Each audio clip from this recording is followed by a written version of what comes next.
I told y'all gonna get this podcast. What's going on, y'all? It's your boy Pat the Designer back at it again. Appreciate y'all for tuning in and rocking with us. As always, man, hit that like button. Subscribe to the page. We do talk Chicago sports daily on this channel. It's the only channel talking Chicago sports, how Chicago talks. So make sure that you get in tune with us, man. If you haven't done so, I'm gonna need you to just go ahead right now and push the button. Come on, push the button. Come on, push the button. Yeah, come on, push the button. hit that like button, subscribe to the page, man. We do appreciate all the love and support that you guys have shown. Yes, I am still in the storm shelter. Send help. Nah, man, still no power back at the crib. So we're still giving you the podcast from the Saharas. Yeah, I'm saying I love how Moses was cracking on the it's like, bro, it looked like you in what they say, Saudi Arabia, Dubai. I got all the mud yesterday. So shout out to y'all for showing love on another episode of the Windy City Breeze Sports Talk Live. We got a lot to get into, man. We got a lot to get into today, and so couldn't miss a episode here. So we're back at it again. Bears Day 1 minicamp takeaways. We're going to listen to the press conferences from Coach Flus. We're also going to listen to Justin Fields. Justin Fields says that they are not ready yet. He says he's not ready for the season to start. And then is the Tevin Jenkins news more concerning by the day? Flus is trying to play it off as this is what we do. This is how we do it. This is our thing, man. Don't even worry about it. He'll be there. But I got my doubts. And so we'll get into all that and more today on today's episode of the Windy City Breeze Sports Talk Live. Shout out to y'all for tuning in. Who's in here, man? We got Nolan back in the game. Nolan, I ain't seen you in a minute, my boy. What's going on with you, man? We ain't seen him in a while. Good to see you again. We got Michael in the chat. Almighty in the chat said, I just knew you'd be back at the crib. No, Almighty, I am still at mom's house. But it comes with free breakfast. It's like a little bed and breakfast action. You know what I'm saying? I'm not mad at it, but I'm ready to go home. Man, hit that like button, subscribe to the page. Just some pre-show notes. If you guys have not done so, sign up on the Patreon side. We've got exclusive content over there. Me and Kid are going to be recording another episode of Views today. So we'll be dropping that over on the Patreon. Check the link in the description below. You'll see a clip from the show on today's episode if you haven't done so. Views is going to be wild, bro. It's basically us just running our mouths, just having a good time. No filters, no holding back, no holds bar, all that good stuff. Yeah, you know I mean, so tune in with us over on that side as well. You can check the link in the description below. Sign up for just $2 right now over on the Patreon side. Also, if you want to just see the content and you want to get the custom emojis, you can sign up for the Breeze Super Fans. You know what I'm saying? We got some super fans in the building, I believe. I'm not mistaken. Tail is in the building. I believe Tail is a super fan. Says shout out to Pat, always grinding. Dantavius in the chat. What's going on, man? Sam M56 in the building. I'm doing all right, my boy. Yeah, I'm saying we living a dream out here, man. Dan Richardson in the building. What's going on? I love the chat is pulling up on us, man, because we got a lot to get into here today. Oh, also, forgot to do this last time. I got to make sure I do this because it's promoting myself. Yeah, I'm saying if you are not ready for Bears season with some Bears merch, grab your Bears merch from the Breeze, man. Y'all know we got to give y'all the freshest of fresh out here, man. So we got the hoodies, we got the t-shirts, we got the crew necks, we've got the dad hats. Dad Hat City is in the building. Check that out over at twcbreeze.com. Appreciate everybody who supports on that, and any support y'all give, man, y'all know it's appreciated because this is what I do for a living. This is how we make our money. This is our bread and butter right here, and it's based on you guys' support. So shout out to y'all for showing so much love. Let's get into this, man, because we got to get into some of the stuff that we heard yesterday at the first press conferences from minicamp. Because I think we got a lot of nuggets to a lot of different insight that was going on with the Chicago Bears at minicamp. And the interesting part, kind of to start off is Robert Quinn wasn't there again. And you have your concerns on that, right? I kind of talked about it yesterday. I was concerned that Robert Quinn wasn't at minicamp yet.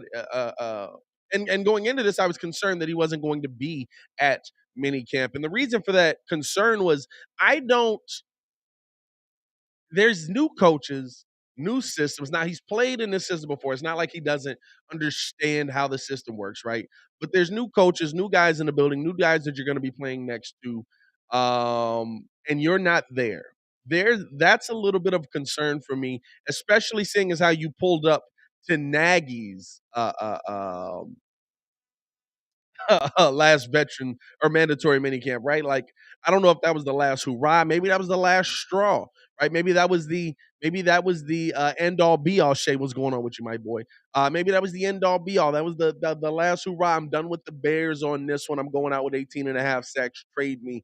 I'm not coming to minicamp. I don't know if that's the situation, right? I think that, and as you hear them talk, I think it's a situation where the players expect him to be okay. They think that Quinn, I think Eddie Jackson talks about he thinks Quinn will be back. But when you hear Flus talk, and he brings it up early in the interview, and we're going to play the interview on here as well. He brings it up early in the interview. He talks about basically like where his mindset is on it. And he literally puts it all off on Ryan Poles. He says, listen, Poles is going to handle that, him and his team, right? Like, I've got nothing to do with that. I would like him to be here. He's not here. That's the end of the story for me. I would like him to be here. He's not here. That's the end of the story for me. And so when you kind of see a little bit of irritation in Flus early on, but immediately puts it off on Ryan Poles to handle it. I like that I like how it's set up, right? Where it's like, hey, listen, that's not in my book. You know, it's not like Matt Nagy overstepping, Ryan Pace overstepping. Hey, that's on him. He's made that decision. He's not excused. There will be fines. There will be possible suspension if possible, if need be, right? Like whatever it is. I don't know if it'll get to suspension point, but there will be these steps that will be in place if he does return or if he does want to return. But and I'm not leaning towards I don't think he won't be there because I w- you would have requested a trade already, right? Like we've heard nothing from the Robert Quinn party that he wants out, that he's getting out of here, that he wants to make a move away. So I don't I'm not overly concerned by it, but let's go to it's just one of those things where you really would have loved to see him ready to go start a mini camp to get in here working with the new coaches, right? Like and listen, they even say um I've talked with him. I've talked to him. He seems like a nice guy. Seems like a good guy. Just haven't. He came in for the Brian Piccolo Award, right? Like he came to Chicago, so he doesn't have an issue being here. So I don't know what it is. But let's go out to Matt Eberflus and hear what he has to say on the whole situation here. Okay, so I'll just open it up from last week. Last week, Thursday, you guys saw that we went down to Wrigley. I again want to thank everybody at Wrigley Field for in the Cubs organization for helping us to do that. It was a special, really a step back in time for us and the Bears to be able to go there after playing games there for 50 seasons, and for us guys to go back there. What I did during the for the team meeting, I told them what we're going to do, and I showed all the history of the Bears in Wrigley Field. And it was pretty cool. The winning percentage there is amazing, almost 70%, and all the great players of the Bears that have played there before. And we went through that, and it was great. Had a little competition down there. I passed out the awards today. The guys really liked that, so that was a good team building exercise. As far as today, with our mandatory minicamp, I thought the guys did well. A couple special guests are here. Rod Marinelli is here today, and he'll be speaking to our football team tomorrow at the team meeting. So we're excited about that. Bill Pullion's also here. He got a chance to watch practice, got a chance to visit with him at length yesterday, so that was really, really nice being able to see those guys.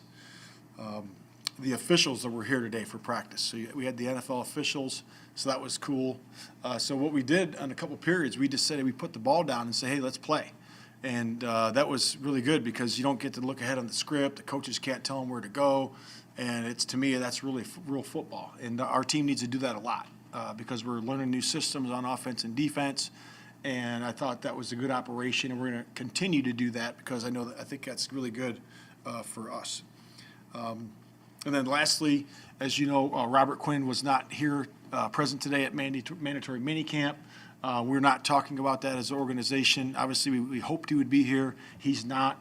Ryan and his staff are going to work through that. I really don't have any comment other than that about Robert Quinn. So I'll open it up to questions. And just on that front, have you communicated with Robert, or are you leaving that all up to Ryan? Have I communicated with him? Sure. Yeah, I've talked to him over, wished him happy birthday a few weeks ago, and we've talked to him. But other than that, in terms of being here, not being here, I'm going to leave that all up to Ryan. Just to clarify that, because it sounds like based on what you just said, he's not excused from veteran minicamp. Yeah, I mean, it's mandatory minicamp.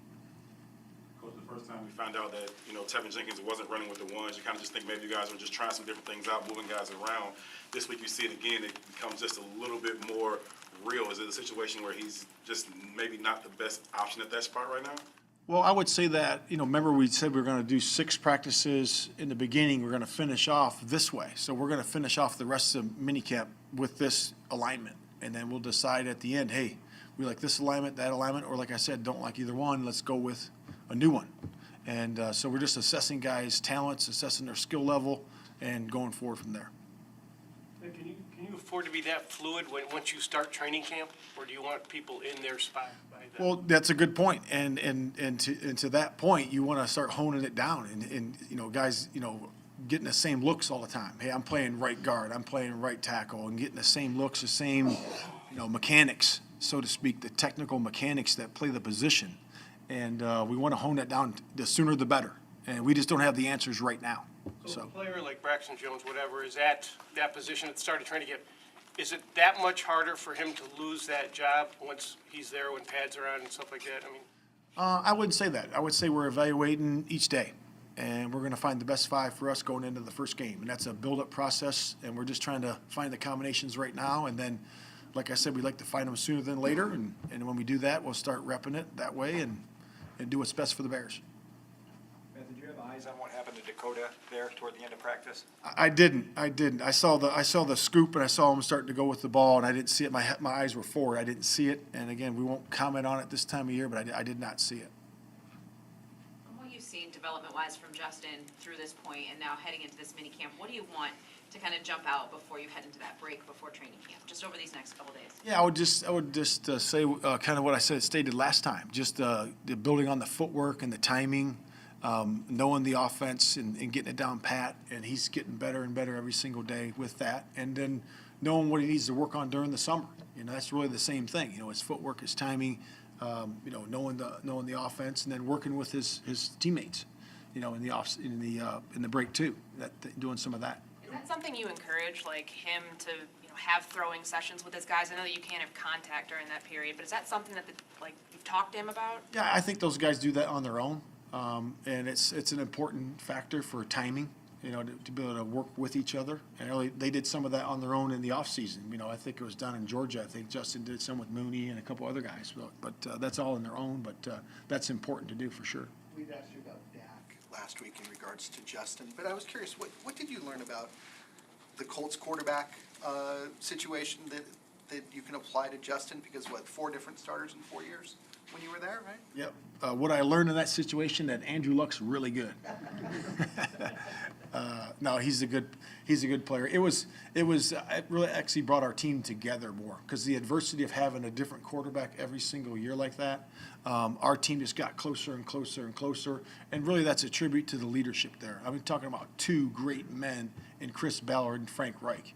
So to be able to make the playoffs like they did and have a competitive team and to have a different quarterback every year is difficult, and it puts stress on the team, but because of the character they brought in and the character of those 2 men, man, they held it tight, and we were very competitive every single year. So it's just a tribute to those 2 guys. How much of your head coaching philosophy thus far is attributable to those 2 guys?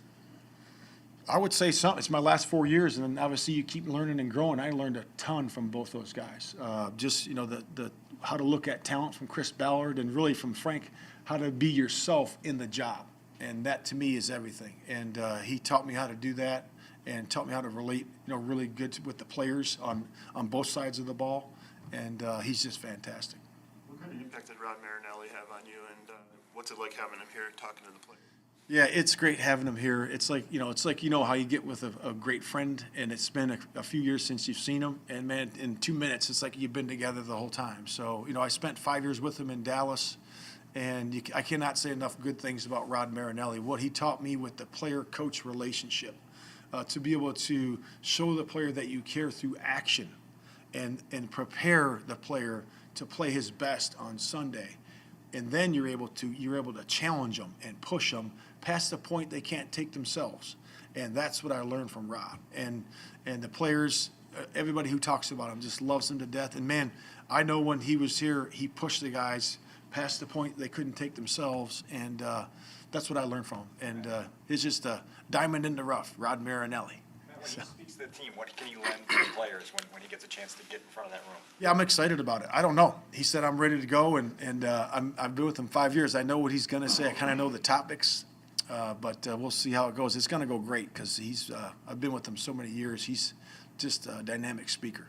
As you continue to look at various combinations, is there any thought about looking at either Jenkins or Borum or both at right guard? All combinations are open. I'll just say that. I said I'm not going to comment on it's yes or no, but I would say that we have an open lens of all combinations are open, and we're just trying to find the best five. So, you put a big emphasis on limiting penalties. Having the officials here, how much of a benefit is that? And do you tell the officials, give them any things to look for, or do you encourage your players to ask them questions? How does that whole dynamic work? yeah, so during the team meeting this morning, I introduced all the officials, and they were going to be in all the meetings. So they sat in the meetings with our players, and they were open to questions. And I told them to use the wealth of knowledge that we have in front of us. So if you have a question about DPI or, being downfield on the screen or whatever that might be, let's ask. They're here for a couple days, and let's utilize the NFL and and these guys' expertise in the refereeing business. So it's going to be good. And we're going to have 2 more sessions of this during training camp. We're going to have another where we're going to bring out Big Ten officials. We're also going to bring the NFL officials back out again. So, and it's helpful because we did it in the last place I was at. We were the least penalized defense, 2 out of the last 3 years, and I know where offense comes from, they were the least penalized offense the last year, I believe. So we believe in that. We believe in not beating ourselves and doing things the right way. Matt, we know that an emphasis offensively with Justin going into second year is to speed up the process, get the ball out quicker, things like that. I know we haven't been in every practice, but it does seem like a lot of the days we've been here, there's been a lot of plays that have sort of been strung out for whatever reason. What do you attribute that to? I would just say that, we're continuing to work on getting better at everything. The footwork, the timing, and just keep working on that. And I think a little bit of that is because you don't have so much play pass in this, setting here because you're not really running the ball. It almost becomes almost like a passing camp at times because you're working on your passing game because of the nature of the business, right? You got helmets on, you got shells. You really can't focus on that. So I think those windows will become more clear and more open once we get the pads on. So I'm excited about seeing that. Sorry if you mentioned, did Kyler Gordon practice today? He did not. He did not. Why did he practice? I'm not answering that. Come on. I'm sure if the mandatory No, it didn't change my view on that. No, he's out at practice. He was doing great. He's doing awesome. So. When Fields has a little rough patch like that, where when I think interception, batted down, incomplete, what do you want to see from him responding to that after that? How do you respond? Bounce back. It's not. We're all gonna get knocked down, right? Every one of us. We all got knocked down in life. What do? Bounce back. Just get up. Next play. So it's a cycle of the snap, and that's what I want to see from all of our players, and that's important. We're all gonna have adversity. You got to step up and go to the next play. So that's what I want to see from him and the rest of the team too. All right, thank you. That was Matt Eberflus on day 1 of minicamp. And I a lot of good takeaways in that, right? A lot of good takeaways, a lot of good snippets, even with Quinn, right? Like just really breaking down that he hasn't seen anything that seems like he like I'm not worried about Robert Quinn being there, basically, right? Like when I heard him talk before, right, because I hadn't heard the post game presses and stuff, the first thing that I thought was Is Quinn asking for a trade? Is this like Quinn saying I want out? Is this and then you hear Flus, he's like, nah, I've talked to him. I've spoken with him. I've seen it. I understand what it is. I want him here. He's not here. Moving on. I love the mentality of it. But it's also right, like, hey, that's between Poles and Quinn. And if he's not here, we're not gonna wait for him. When he gets here, we're gonna be happy to have him. And so those are the things that kind of like I like that we have a coach that kind of sets my mind at ease. And I feel like these were the same things with Nagy, right? Like these were the same things where you were looking at Matt Nagy and you were like, "Oh man, he's just so smart. He sets my mind at ease. He makes me feel better." I mean, like it's like I said yesterday. You have, and I said this when when I was talking about the Bulls, but I feel kind of that way about the Bears now. There's an understanding. There's a leadership at every level along the way. That's all you can hope for. You got to have an understanding and a leadership at every level along the way.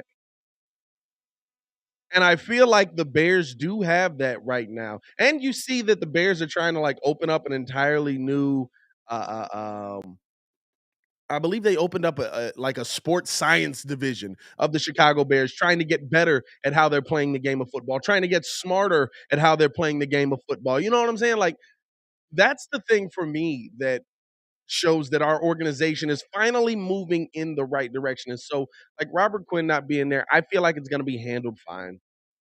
It's not going to be a big deal at the end of the day. It's not going to be the end all be all at the end of the day. And so, I think he's probably going to show up at training camp ready to go.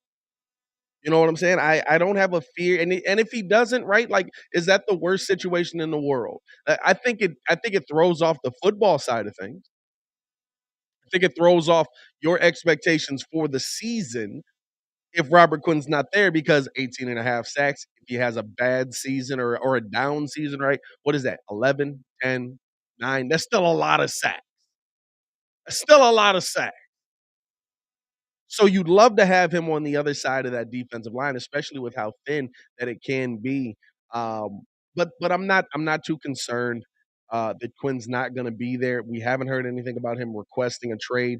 We haven't heard anything about him looking to get out of there. I think if he was looking to get out of there, you would have heard that already. You would have heard that he didn't want to be a part of this team. You would have heard that he didn't want to because at this point, right, he's hurting himself if he doesn't let you know this early. Because now you can at least get in the market, get some trade talks, figure things out, stuff like that.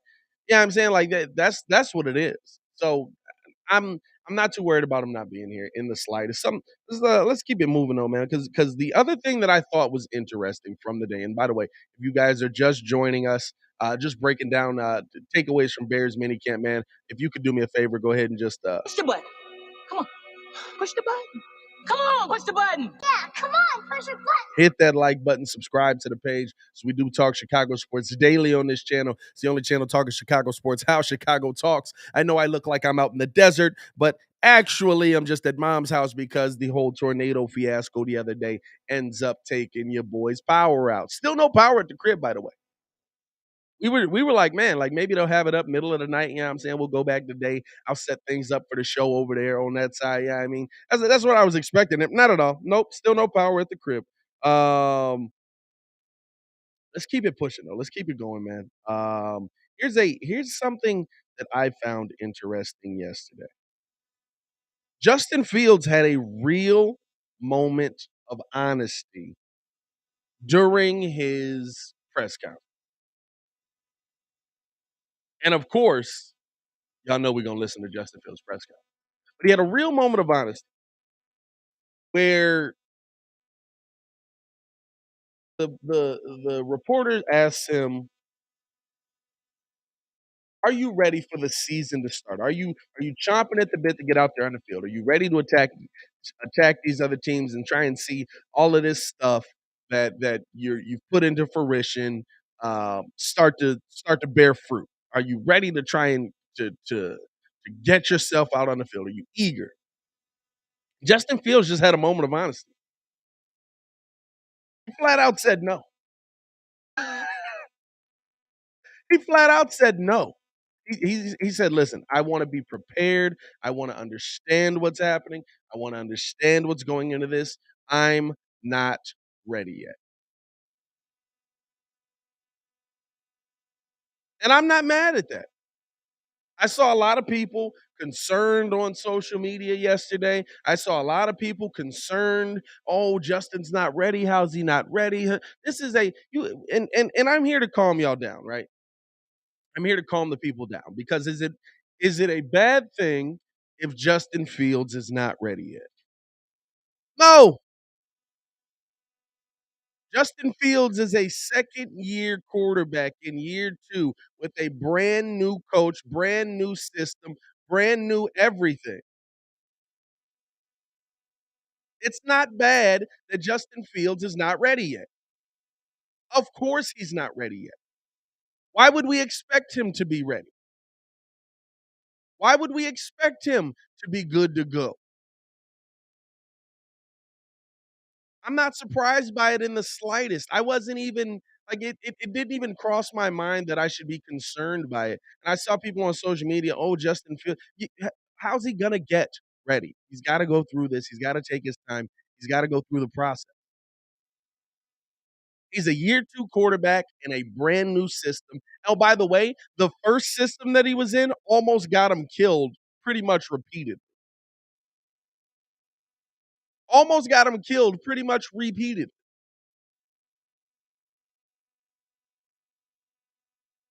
The first system he was in, right? Like, there's something to be said of learning the job on the fly, right? There's nothing that you can learn from getting hit repeatedly on your back. You know what you learn? Getting hit hurt.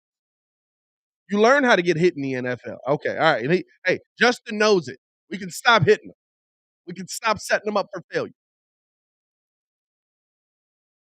So he essentially had a rookie year where the coach didn't really want to play him. I think I still believe that Mr.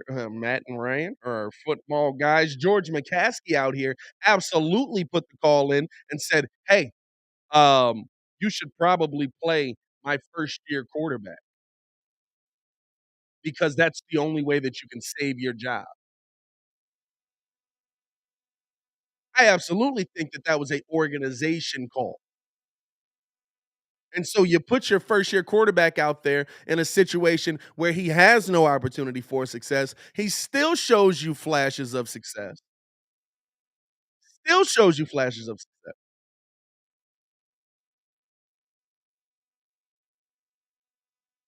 And you have to now retrain all of that coming into the new season. Teach him entirely, not only just an entirely new system, entirely new footwork, entirely new mechanics. They did nothing to improve Justin Fields' mechanics last season. They did nothing to start. They just were like, "Hey, go out there, play football. See if you can learn the system. See if you can understand it. Go out there, play football." And that doesn't breed success. It's not going to put you on a path where you feel like the Bears are going to be successful. It's not going to put you on a path where you feel like Justin Fields is going to be successful. Go out there and play football isn't the answer. Coach Flus has been here for what, 3 weeks? I'm talking about just on the actual working with him, 3, 4 weeks? Footwork, mechanics, delivery, all completely different. Now, whether they prove successful, that's yet to be seen, right? Don't have me thinking that uh, he's gonna be this great quarterback just based on what I see. But when you see his footwork, when you see his delivery, when you see how he's throwing the ball, now there's still some. I think there's still some interesting decisions that are being made, as you can see on some of the film that's gotten out there. Right, like seems like he's.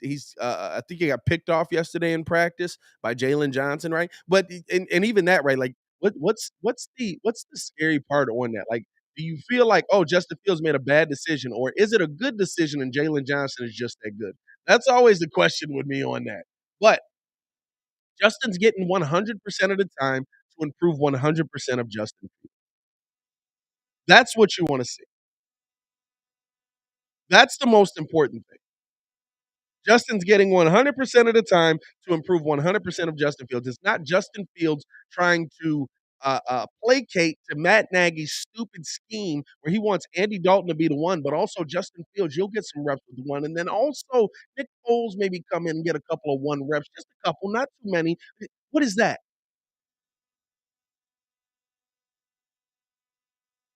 So now, as you see him moving forward, you see them focusing on Justin's mechanics and all of that, right? You're seeing his game change a little bit. And hopefully it does breed success on the field, but I'm not in the slightest concerned that Justin Fields is not ready. And let's go hear from Justin Fields. And Justin talked at the podium yesterday, and which is where he brought this out and just bringing out, some of the things that he's seeing on the field and some of the things some of the reasons why he's not ready yet.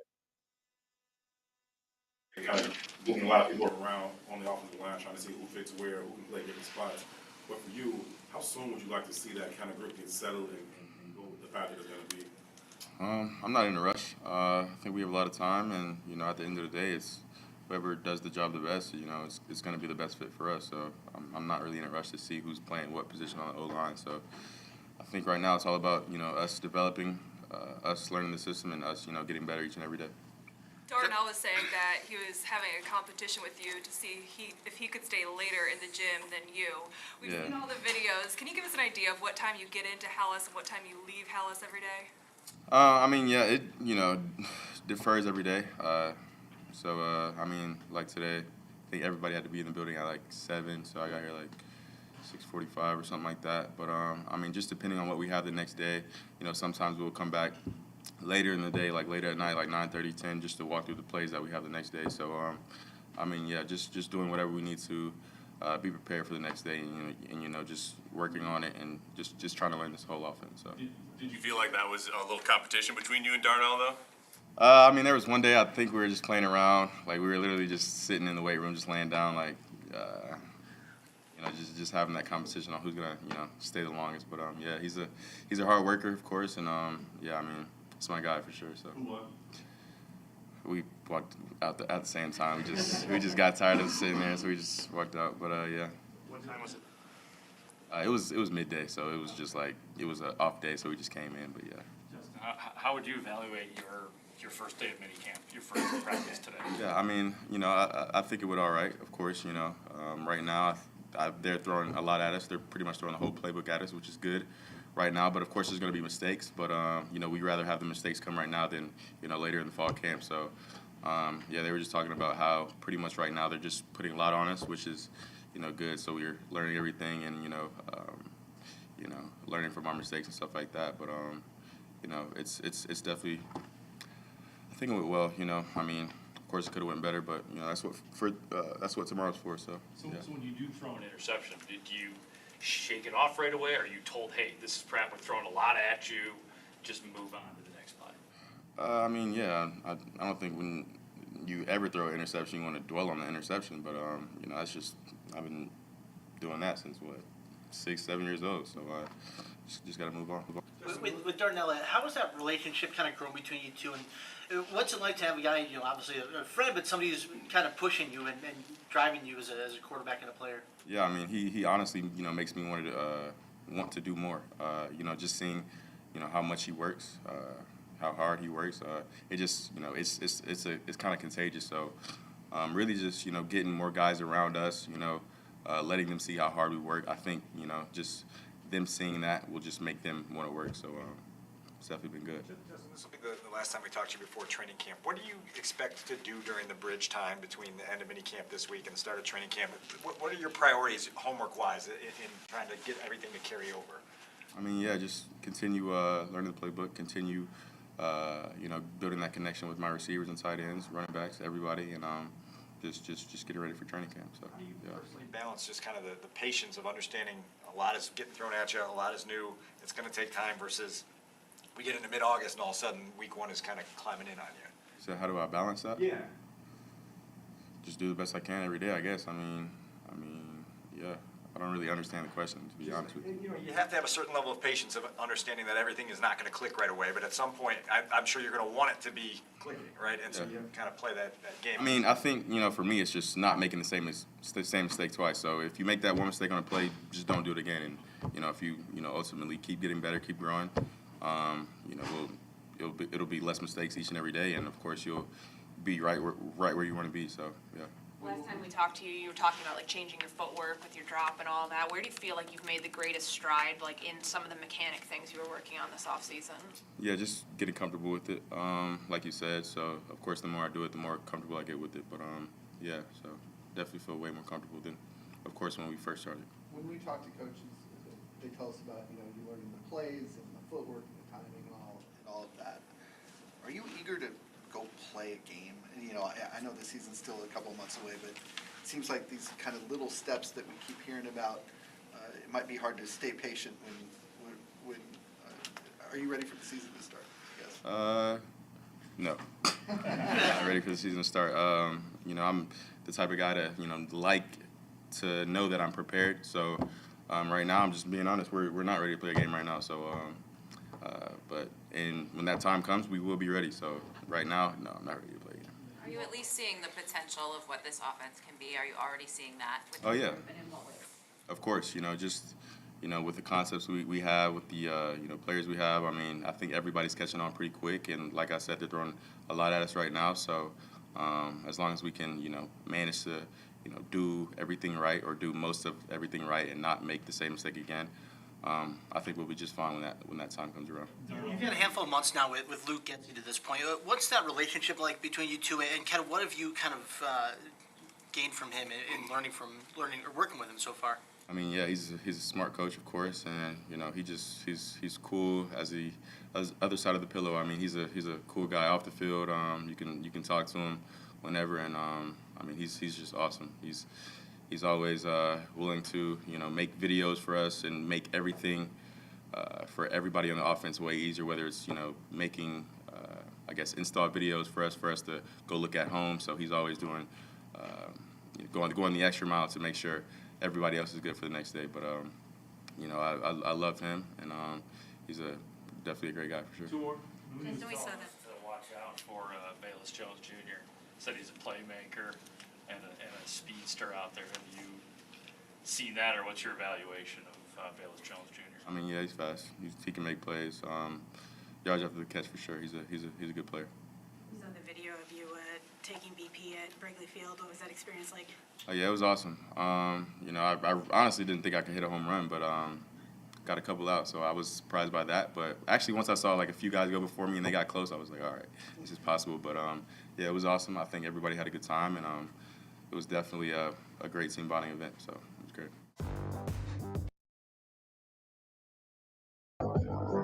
It was Justin Fields from the Chicago Bears, of course, quarterback of the Chicago Bears. The man, the myth, the legend. Yeah, not worried at all by the fact that he says that they're not ready right now, that he's not ready for the season to start right now. More excited by the fact that he's telling you, hey, we will be ready. We will be ready. Are y'all concerned? Is there some concern on your part that Justin Fields is not ready to go right now? There's none for me. There's none for me. There's a lot of steps that go into this process.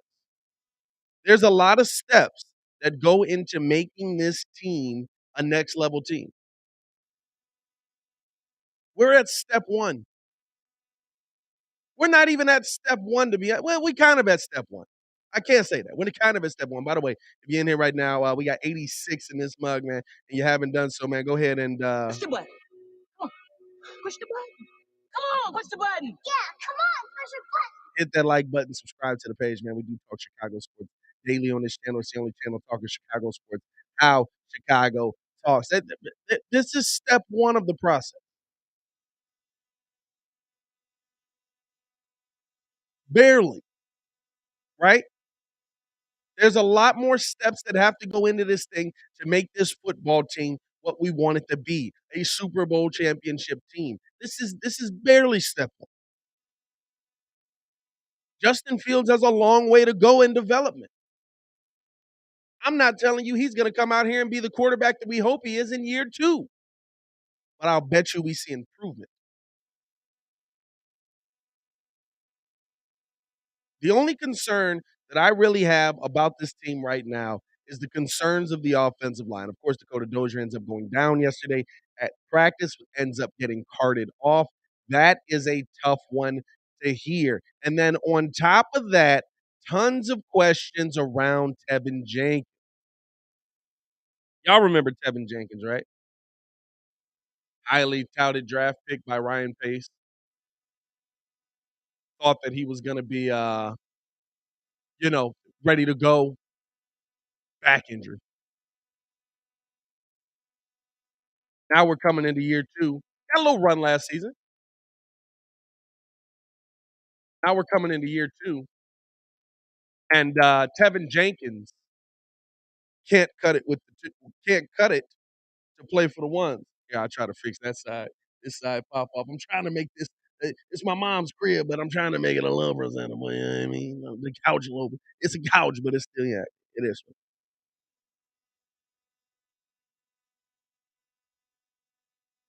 But now we're talking about Tevin Jenkins possibly can't cut it with the ones. Is he going to be able to cut it with the twos? Oh, Tevin Jenkins struggling versus the twos. Is there some concern around Tevin Jenkins? That's where my concern comes in. And y'all heard Coach Flus talk about it, right? Like he broke down where why Tevin Jenkins wasn't playing with the ones. He said, "I told you at the beginning of camp this was going to be the process. We're going to start some guys. We're going to move them around. We're going to sit them down. We're going to send them to the twos. There's going to be a rotation to see which lineup we like best." But here's my question on that.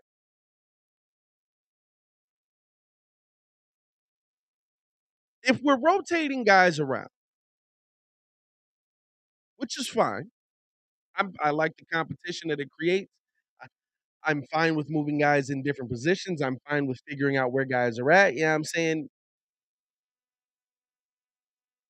But if we're rotating guys around, why aren't we rotating Larry Borom?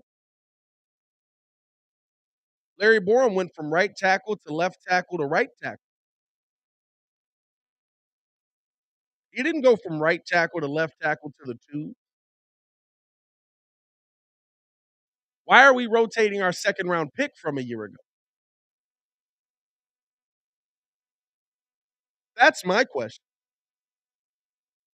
If we're moving guys around, which I'm fine with because I think it breeds competition. I think it creates competition. If we're moving guys around, why are we moving our second round pick to the second team, not our fifth round pick from this season, not our what was Larry Borom? Was Larry Borom even drafted? Is he a fifth round pick last season? From last season. We're moving our second round pick from last season to the second team. And based on what we have heard from Nicholas Moreno from CHGO, he says that rookie defensive end Carson Taylor out of Northern Arizona made a few good plays throughout the practice against the second team offense. Taylor beat right tackle Tevin Jenkins to the outside, then shed the block to work back inside, and Taylor would have been in perfect position to make a tackle on the running back. I'm fine with depth, but now I have concern.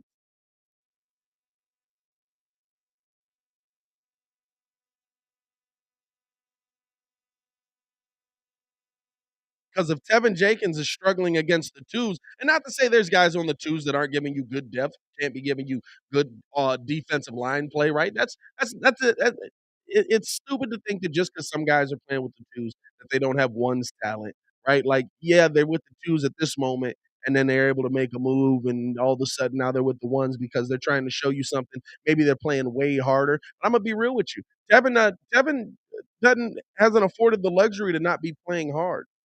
If that's the case. I'm not saying that it is. I'm just saying now I have concerns at my offensive line position again because Dakota Dozier goes down. Is Tevin going to play guard? But we're talking about our second round pick that the guy that is the nasty on this line, the guy that's supposed to be the end all be all, possibly not even being a part of the main offensive line lineup. Coach Flus told you, he said, hey, we're going to see which one we like best. Well, you've ridden with Borum and Jones for a little while here. And I feel like if Borum and Jones wasn't the best lineup, you wouldn't be riding with it going into training camp, going into veteran minicamp.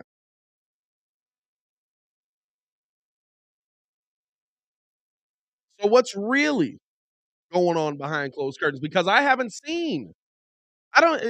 Braxton Jones was with the twos. I haven't seen Larry Borum with the twos. Is Larry Borum that much of a stud? Is that what you're telling me? Larry Borum's a dog? Larry Borum's that level of player? That he just can't be with the twos.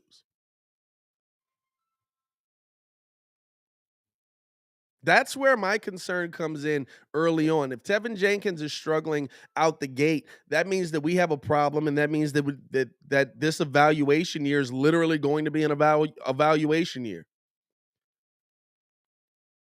Now, the one thing for me, I've always said, you gotta for Tevin to be as successful as possible, and they did like how the Tevin Jenkins at right tackle looked, play him in his natural position. The one thing that I hate is seeing teams draft a guy and say, but he can also do this, and you don't play him at the position that he's played his entire life.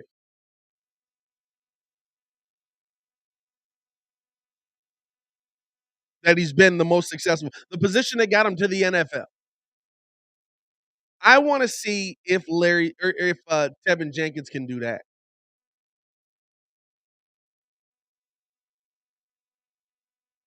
But I will say, for me, there is some concern there if we're talking about where this team's at, where Tevin's gonna be at, where the Bears are gonna be at. If we can't figure out who's our left tackle, and we're at veteran minicamp,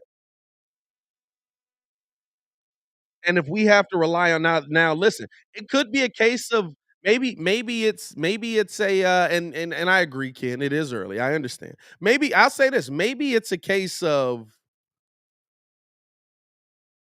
Braxton Jones and Larry Borum have just shown way more than Tevin, and Tevin's not he's not playing bad, he's just not playing better than the other guys. Maybe it's a case of that. Honestly.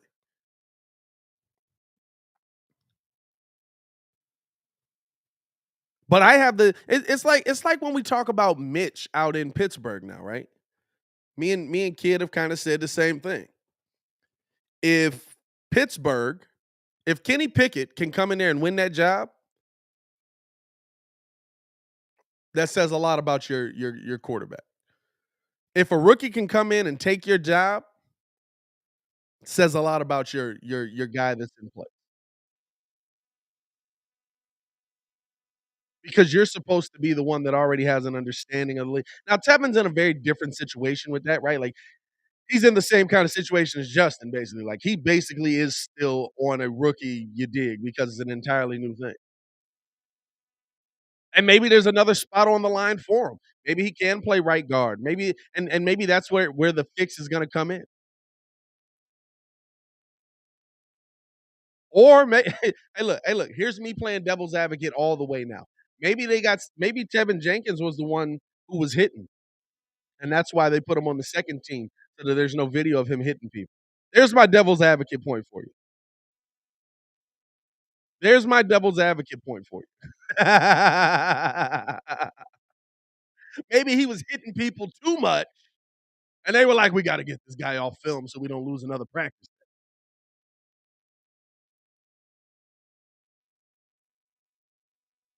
There's my devil's advocate for you.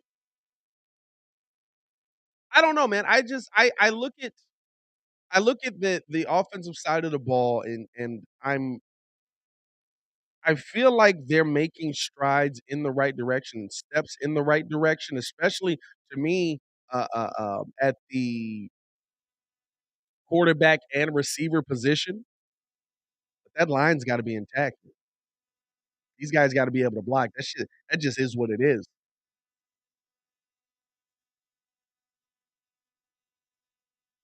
And losing a major piece, you still got Lucas Patrick. You've still got a lot of pieces there. It's not as if this team is done, right? It's not that at all.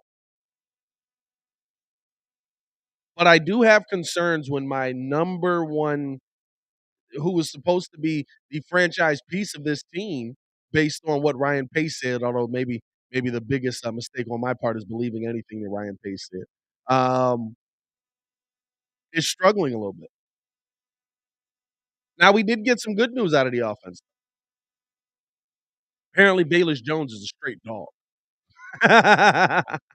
Darnell Mooney loves him. Love the speed on him. Love the attack of Bayless Jones. I feel like doesn't it feel like the Bears are trying to hype this up a little bit too much though? Like you're trying to hype me up on something that like you're trying to make yourself believe. I'm not saying that's the case. I think Bayless is going to come in. I think Bayless is going to be able to play year one. I feel like Justin had the best evaluation of it. Yeah, he's fast. Not overly high, not overly low, not freaking out on him. But you hear Flus, you hear Mooney, you hear those guys, talk about him a little bit, and they're just, oh man, Bayless is the guy, man. He's gonna do this, and he's taking this step, and he's gonna make this move, and it's like, oh, okay, all right, did we just go get Julio Jones 2.0? Like that's how they're talking about him right now. Doesn't it seem like they hyping him up a little bit too much? That's all I'm saying. But I do think he's going to be good. We saw a couple of plays out of him. The biggest question out of here, and listen, hopefully in day 2 we hear something. But the biggest question out of here, again, who's the other wide receiver that's gonna step up? Darnell Mooney, Bayless Jones. Those are 2 nice names.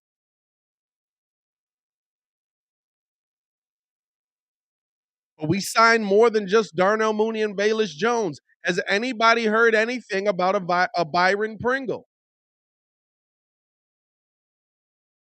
Has anybody heard anything about Byron Pringle?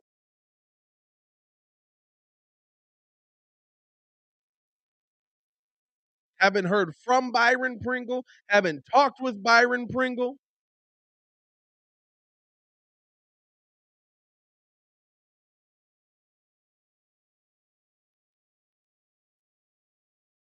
I'm waiting for the presser.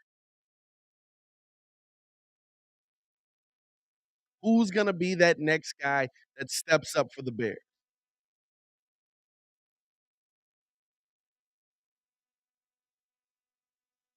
I want him to be. I do want it to be Byron Pringle because I feel like he's a guy that at least has the body type that we need.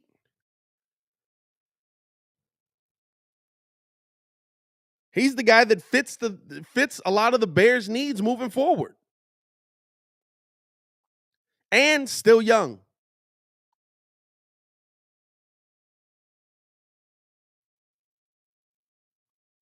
But we're hearing Bayless Jones, Darnell Mooney, and we'll play a little bit of Darnell, his press conference and what he had to say on Bayless Jones and kind of where him and Justin have really been at with working together, working in the off season. I love that these guys are working together in the off season as well, man. I really do. But where him and Justin have been, how they've really attacked this off season, how they've come together in their friendship and their goals and different things like that. So we'll hear from that as well. But I get that there's right now 2 weapons, and this is the reason why I said I would love to go with a Terry McLaurin.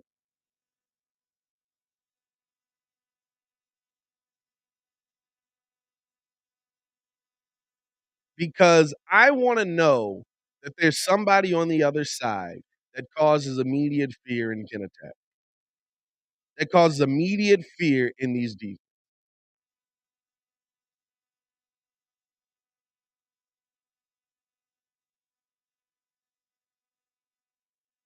You get a Terry McLaurin on the other side of Darnell Mooney, who's double teaming who?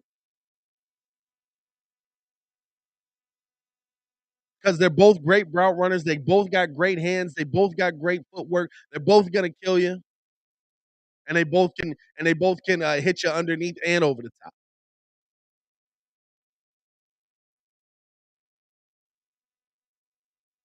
Let's hear from Mooney on this, man. Because Darnell Mooney was talking about kind of where the offseason has been at and where he feels like this team has improved offensively. And so it gives us a little bit of insight into that as well, man. Let's hear from Darnell Mooney, who was at the podium yesterday talking about Justin's success is his success. It was all right.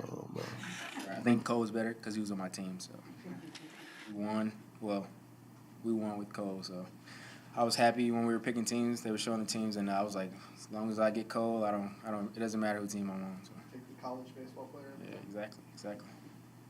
Darnell, what can the offense gain this week? What are you hoping to achieve before the break?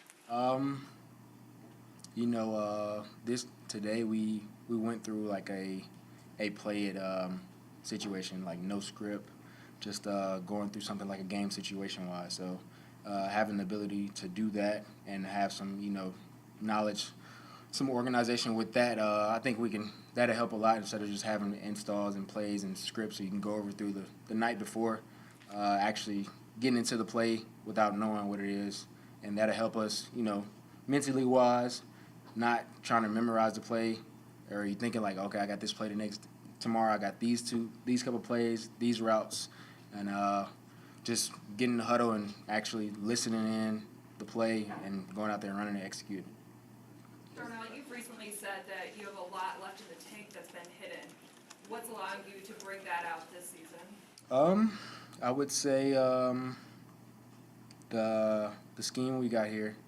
I love it a lot. It's very nice. Compliments a lot of us players, running back, quarterback, and a guy like me. Just able to do a lot of things that I love to do, and just be a playmaker. Why was it so beneficial to work with Justin in the offseason, and are you already noticing some of that advancement just because you guys have that familiarity and relationship? Definitely important. I mean, just being able to, just bond and just have a friend and somebody you can joke around with, somebody you can, get onto or have somebody get onto you, especially with the profession that we have. You don't really much have guys you can tell you like, hey, you need to pick it up. You don't really see that much, but now, I mean, with me and Justin, we kind of have that relationship. Also with Dave as well. I can say things to them, and they listen, and they can say things to me. So that helps a lot. You got closely with him since he got here, pretty much, including down in Georgia. Where have you seen him take the greatest strides over the last couple months since maybe the end of last season? Just locking in and knowing what he wants to do with this offense, with this team. And him as a quarterback in this lead, he wants to, take over the lead, and he's already Justin Fields. I mean, but he wants to be, the best quarterback in the league. So, and he's taking the stride to, be there. And then I got unbelievable faith that he will be there, and his success is my success. So, as long as he's doing good, I'm doing good. I mean, we're all doing good. So. Eberflus talked about this offense is predicated so heavily on rhythm and timing. As a receiver, what does that look like with the connection that you have with your quarterback right now and seeing that play out? We have some moments where we're clicking and we see things that we have talked about the night before or probably in the past, and it comes up and we're like, hey, that's exactly what we're talking about, and we connect in that situation. And it's definitely many more moments that come apart, but we definitely have had that connection. I don't know if I answered your question or not. You said that Justin wants to take over the league. Yeah. Is there confidence you have to even think like that? I mean, the confidence that he has is, I mean, he's working extremely hard. I walk in here some days that he'll be walking out the weight room and I'll be walking in, and we have this little competition going on. Sometimes one day we had came in on a Friday. As you know, we do Monday through Thursday. Came in as a Friday, and we're just lifting, and he's like, yeah, you can leave now. We're done working out. I'm like, I'm not leaving. You're leaving. And then at one moment, he had left at point in time. I'm like, I'm not letting him get this. And he comes back out of nowhere. He's like, yeah, I'm still working. I end up doing something to like lay down or like get some soft tissue. Then he leaves, and he thinks I'm just getting soft tissue. Then I go back and work out, and I had to let him know like, nah, you didn't get me today as you thought. And then he ended up coming back. So I mean, that type of work ethic and that mindset, I mean, it's definitely going to pay off for sure. How long were you working out total? We didn't have no time limit. It was just When did you go home? I don't know, man. I was just making sure he went before I did. Describe offensively where you guys are at in terms of the balance of patience and urgency, knowing that, this offense is going to take time to get in a rhythm, but pretty soon we're going to be in the steps of training camp and it's going to be go time. I don't think we're super comfortable because we're still, learning the actual playbook and getting everything. Some guys have their own type of. You get the terminology, but you also get your own type of terminology, how you can memorize a play or memorize a route. So you still have guys that are doing that. I do that as well. I mean, maybe the play call is this, but in my mind, I put this play in a type of category for me. And just getting that all and getting the whole playbook in and just, putting in some of my own terminology. So we're not we're not there, but we're getting there at least. I mean, does it feel like a work in progress right now? Oh yes, for sure. Especially from the beginning to now, it's definitely put a smile on a lot of people's faces. To see what the offense can be. No, there's a lot In of- what ways has the new defense and not only the scheme but the way they're playing, practicing every day, challenged the offense? Definitely a lot. We realized that the first couple of weeks when they were getting the ball out, punching the ball out, it was all over the place. And the way that they run to the ball, it makes you like scream and want to finish to the end zone because you have guys screaming at you and running fast at you. So that will help us for sure. Just being able to finish and understanding that guys are going to continue to come. So. Screaming at you. Not screaming, but like running wise. Everybody's running wise. Yeah. There's a lot of new faces in the receivers room. What do you think of the group that's been assembled? I love the room. Everybody has their own personality. But players wise, everybody has their own type of style of play. A lot of guys can do some of the same things, but it's a lot of guys that's gonna bring some good things to the table. One guy, Bayless, man, when he gets the ball, y'all gonna see, man. He can fly. He's gonna be a playmaker for sure for us. A lot of receivers have been in the news in this offseason. Big contracts, guys changing teams, forcing trades. It's a thing now. You can have a chance to get to that level. Who do you aspire to be? Who of all these guys who have gotten these big deals and moved and stuff? Who do you admire the most? I'm not understanding the question. Of all the good receivers in the league, the guys who've gotten these big contracts and have changed teams and kind of made their way, who do you admire the most of those? Who do you aspire to be like? What level to which receiver would you like to be the most like? No, I'm not. I don't put myself in a category with any other guys. I just, I see the guys that do get paid. I love that for them. They raise the bar for guys like me and guys that are looking forward to getting paid in the future, wise, cap wise or whatever. But I'm just worried about me, what I can do, and what I can put on the tape, and just being the best receiver I can be. With all those numbers and trying to work to get this amount of money or wise, I feel like with winning and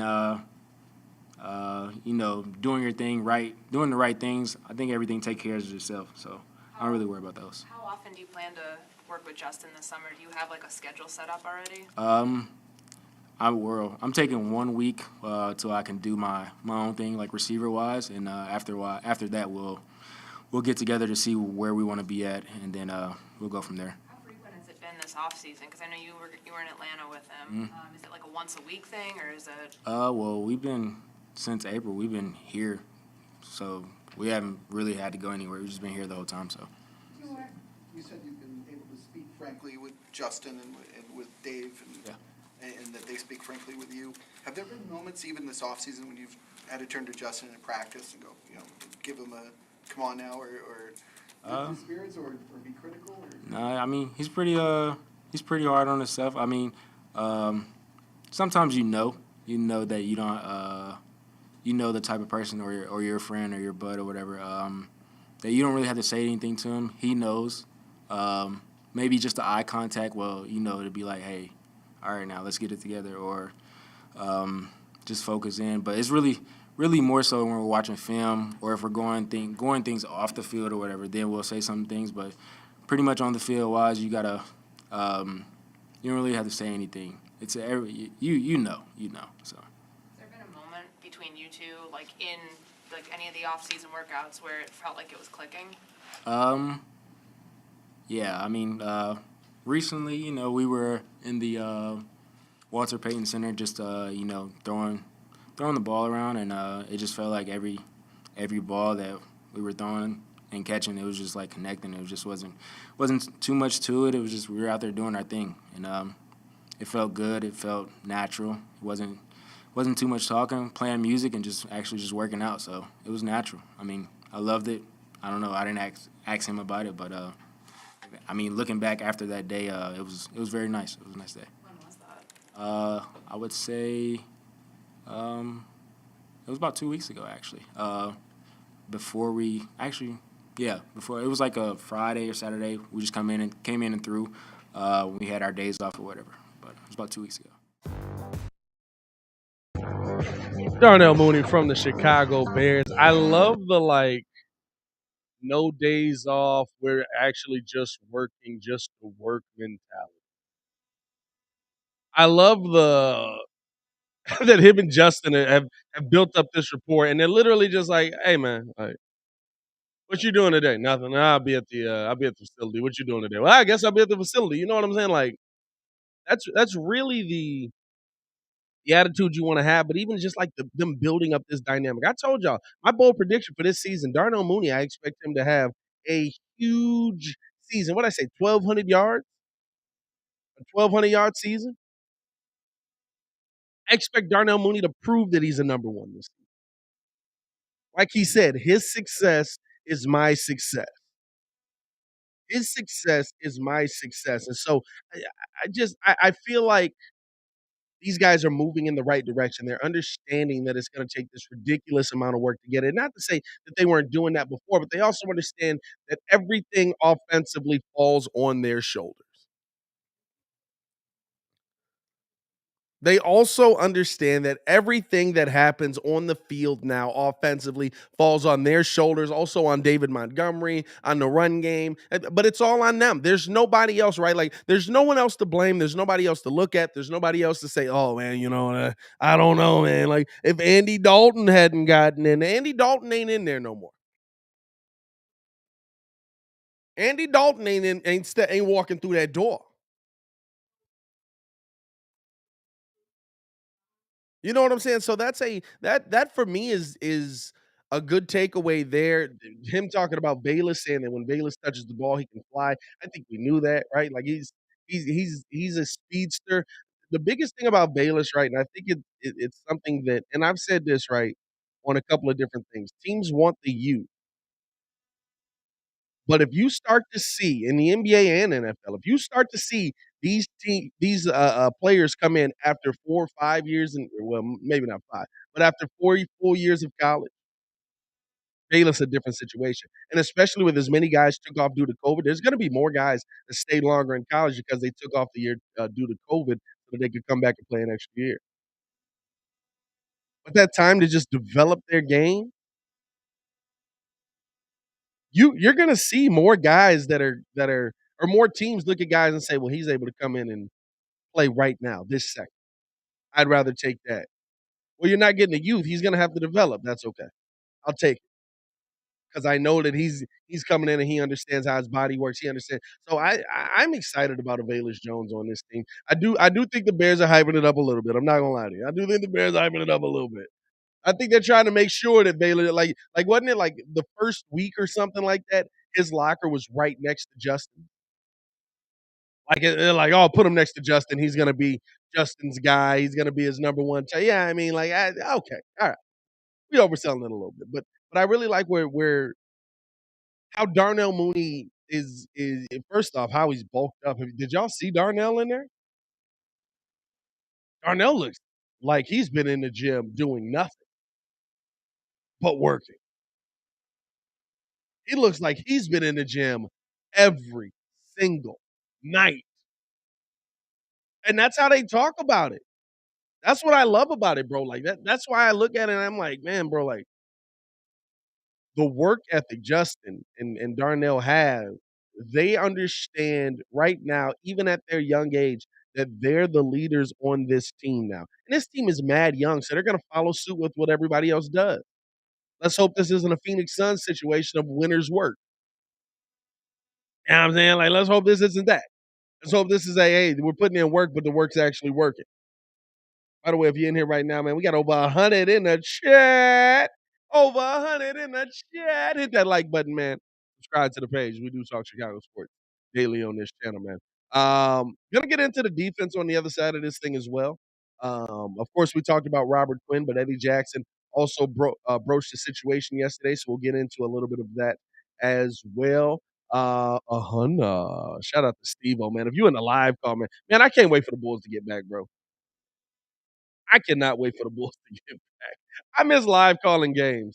Also, yeah, we will be live calling tomorrow's game, so be on the lookout for that as well.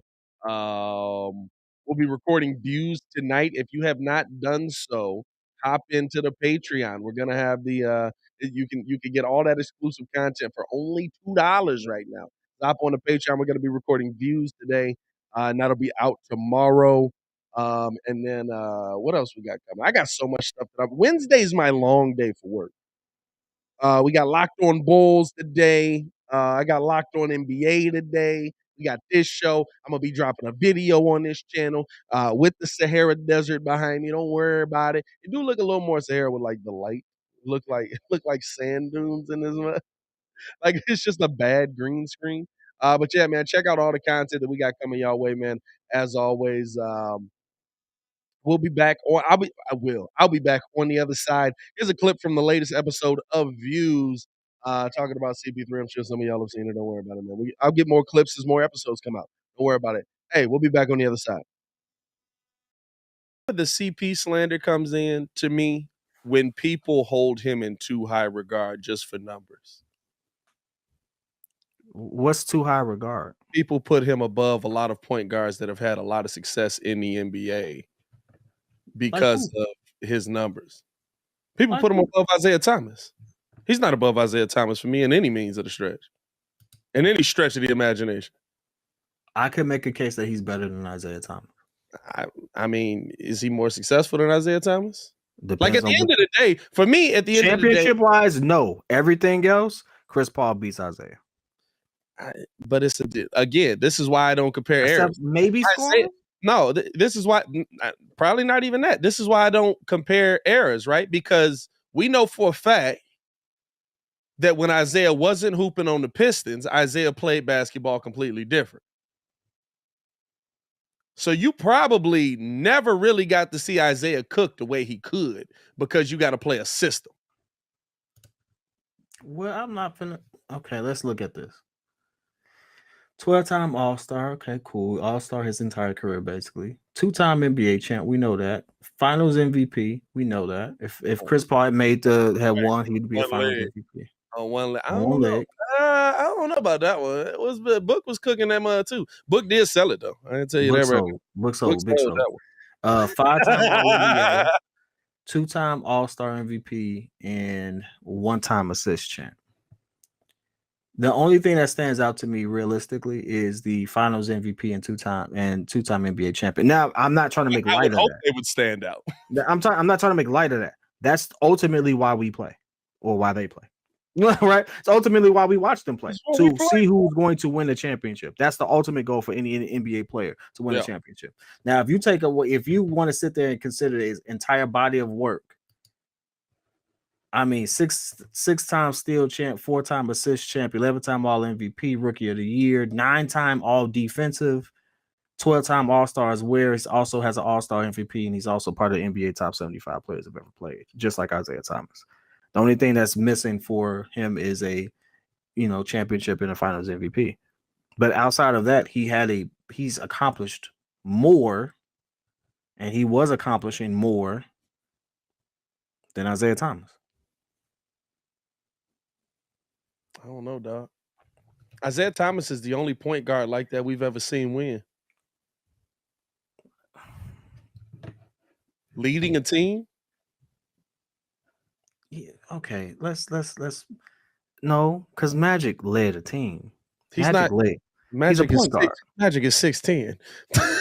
That's why I said the only point guard like We're that. talking about small guards. I moved the goalpost. You're right. I moved the goalpost. He's the only point guard like that we've ever seen win. And that was like the leader. Like you think about it, right? Like think about it. It's literally IT, Chris Paul. No, IT, AI, Chris Paul, Jason Kidd. Derrick Rose. Jason Kidd?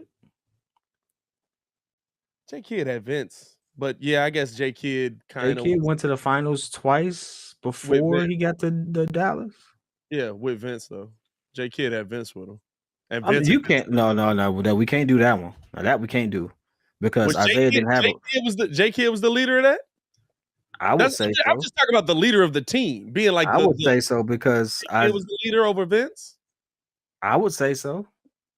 Okay, so we talk about 30 years. We talk about 5 dudes of that size that led their team far into the playoffs.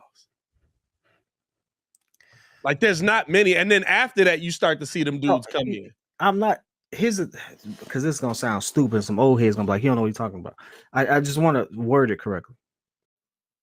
Welcome back to the show. Appreciate y'all for tuning in and rocking with your boy. If you're just joining us, hit that like button, subscribe to the page. We do talk Chicago sports daily on this channel. It's the only channel talking Chicago sports, how Chicago talks. So make sure that you get in tune with us, man. Also, make sure that y'all hit that or check out, the Patreon. That was a clip from the latest episode of Views from the Bleachers podcast. We're going to have more content coming out over on the Patreon for only $2, exclusive content. Or if you want to join up on the Breeze Superfans, you can get that content as well. And it comes with custom emojis, just going to cost a little bit more. But appreciate y'all for showing love and rocking with the channel. Here's an interesting, as we come back into this, man, here's something that was interesting to me that I really am excited about with this defense.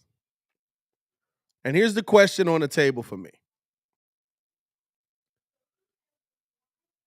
Do you feel like we could be in a situation based on everything that we're hearing with Jaquan Brisker and with of course Jalen Johnson and of course Kyler Gordon, who didn't practice yesterday? We never really got an update on that. He just said he didn't practice.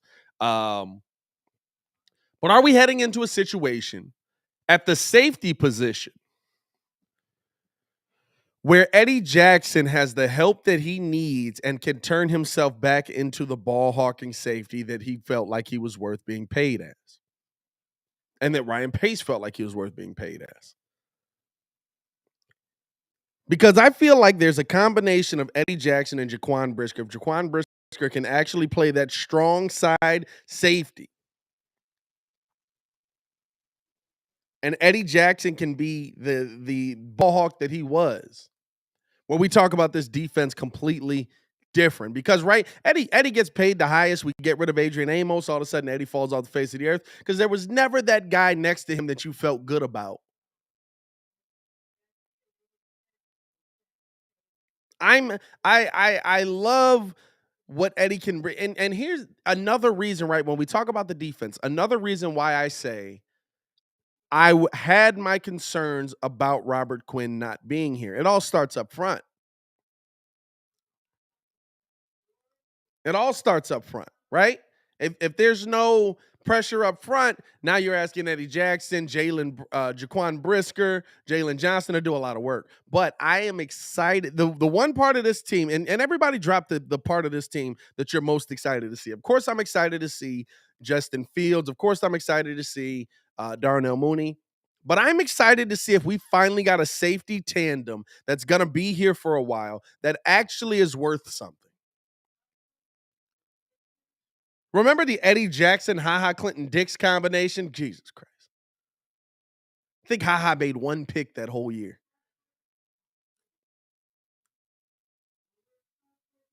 You know what I'm saying? Remember all the different combinations that we went through just to try and replace Adrian Amos? And I'm not gonna lie to you, Jaquan Brisker really reminds me of Adrian Amos. Jaquan Brisker really, like, if you watch his college game, he's really somebody I looked at and I was like, oh, okay. Little Adrian Amos in him. Yeah, I mean, I wouldn't mind if the Bears got him. I didn't expect us to take him that high. But, yeah, I mean, little Amos in him. And so, like, I'm most excited to see if we finally have a safety tandem that's worth being back there, because if we do, this defense is going to be next level. Carlos said, yeah, one versus Washington a year. Bro, like, that's what I'm saying. We're building out this secondary to where now you're going to start to see, and it's the inverse relationship. I really want to see how these guys work with each other. I really want to see how these guys fit in. Of course, they're rookies. Of course, this is all just very early. But I'm excited to see if we finally got something that's going to like a working relationship all the way around, like that Brian Urlacher, Lance Briggs defense was. You know, the 2018 defense, while it was historic, while it was great, no shade at all to it, was very predicated on what that defensive line did. It was like heavily predicated on how the defensive line, excuse me, how the defensive line attacked the quarterback. Quarterbacks were in distress. Ball goes out, picks come. Eddie Jackson has a career year. Kyle Fuller has a career year, gets paid off of that, right? Like all of that. Where the Brian Urlacher, Lance Briggs defenses, I feel like there was a Peanut Tillman. I feel like there was a good inverse relationship with it where, yes, the defensive line was amazing, but also Peanut was great in coverage and in man-to-man. And also, Brian Urlacher was great, if not rushing the quarterback, being able to drop back and also playing coverage. And also, Lance Briggs was a great piece. And also, you had Mike Brown at the safety position up top, and that wasn't nobody to scoff at. And also, you know what I'm saying? Like, everybody played their role. Everybody had an inverse relationship together to where if you guys are struggling a little bit, we'll pick up the slack. If we're struggling a little bit, you'll pick up the slack. I don't know if I can say that about the 2018 team as much. I think it was heavily predicated on that defensive line getting to the quarterback, which is still what you want to see. And listen, don't get me wrong, the Bears was hitting people that year. But there's and I feel like with this team, right, you could have that same thing. And that's why I'm like, I hope Quinn does show up for training camp. I hope we do see Quinn get out there, because defensively, right, if you've got Quinn on the line, we hope Dominique Robinson becomes something. You got Tonga up the middle with Jones. They're going to be great on the third down run. And then you've got Trevis Gibson on the other side, who was wreaking havoc, right? And you got some havoc there, but also on the back end, we got Roquan Smith. Oh, we got Jalen Johnson showing us something. We got Eddie Jackson showing us something. I feel like there's more opportunity. Nicholas Morrow is flying around here. I feel like there's more opportunity for this team to pick up each other's slack. And that's why, like, when I hear these guys talking, when I hear when Coach Flus was talking about, no, it's the Bears. It's not they had a great day. It's not they made a great play. It's the Bears made a great play. The Bears had a great day. That's why I'm excited about that, because when I look at what the Bears are doing and just from the videos that are being released and stuff like that, right? Like you'll see like, oh, Justin Fields hit Velus Jones on an out route, and Velus Jones absolutely took off, and he burnt Jalen Johnson. Next play down, Jalen Johnson, hand in there, boom, picking it off, taking it back the other way. I'm not sitting here as concerned, right, about, oh, is Justin, is that a bad throw by Justin? Or was that a good read by Jalen? Was that a bad defensive pickup because that's how football is going to work. There's going to be times where the offense is going to be down and the defense is going to be good. There's going to be times where the defense is going to be down, and we haven't seen this offense be good. And I think finally we're going to see this offense be good just based on the fact they're playing to the strengths. I do want to hear from Eddie Jackson as well, though. Eddie Jackson spoke at the podium yesterday. Quick little 4-minute interview, basically talking about how this defense is set up, how the coaches have come in and really set culture. So let's go over and take a listen to Eddie and what he had to say on this whole situation with the Bears. A while ago, we asked you kind of how you fit in this defense. Now that you've been around it more, what do you think it can do for you? I think it can do a lot of things. I like it, just still adjusting to it. But I just love the type of identity that coaches has built here. Just flying around, hard nose, creating turnovers, putting us in position. A while ago, we asked you kind of how you fit in this defense. Now that you've been around it more, what do you think it can do for you? I think it can do a lot of things. I like it, just still adjusting to it. But I just love the type of identity that coaches has built here. Just flying around, hard nose, creating turnovers, putting us in position, playing with our eyes. So. What were your first impressions of Brisker and what's it been like playing with him? Oh, man, he's been exciting to watch, man. Just to see him, he's learning, he's open, he asks a lot of questions, the right questions. Just to see him fly around making plays on the ball, you always like to see that, especially that from a young guy. How do your skill sets kind of complement each other? We kind of some similarities. I know he always tell me he like to be in the box. So just having that right there, he want to be down and I can be in the back, be free, but we can switch it at any time. So just having some similarities is going to be fun. Is that music to your ears? I mean, because that's what you want to do, right? Yeah. I mean, yeah. But I'm willing to play both. It don't matter. But I mean, just knowing that he's accepting that role and he's really buying into it, you can go ahead. I'm gonna let him get it. Yeah. I mean, are you at your best when it is a scenario like that? Yeah, I mean, that's what I feel. Just having somebody who loves to play that position, kind of take the weight off your shoulder, and I can focus on, roaming and getting the ball. You're pretty well established in the league. How are they coaching you differently than the previous staffs have here? They coaching me like I'm any other player, and that's what I love. They challenge me, Coach Dre. He continues to challenge me, Coach Williams. He coaches me up on little things and stuff I need to improve on. Like he came to me today, asked me something I need to work on every day. So just to have that, just treat me like any other player, just taking that coaching and not being afraid to coach. Some people like to come in and kind of be, skeptical or telling older guys how to play or this or that. But them just coming in, stating their opinions, and me just taking the coaching, I like it. But are they making any changes that, like, if you were a rookie, would have been much easier to go along with as opposed to being an established player that are changing your style or whatever? Me, I take all coaching. I approach it just like I'm a rookie. It's a new coach. Coach Dre, his record speaks for itself. The type of players he's coached in the league. So anything he tells me, I take heed to it and I put it in my notebook. And okay, if I need to work on this, I'm gonna try to work on this, even if it's something with my stands or breaks or anything like that. I just take the coaching and run with it. There's a lot of young pieces in the secondary, guys who high draft picks put around you. What kind of potential do you see with this young group? It's something different. Flying around, man. Like I said, I can't emphasize that more. Just everyone's flying around, the effort we give in. And when you have young guys just out there, they willing to work, they willing to take the coaching, they willing to do whatever it takes and buy in and making plays on the ball. And as you kind of seen today, we had a couple turnovers, so that was exciting.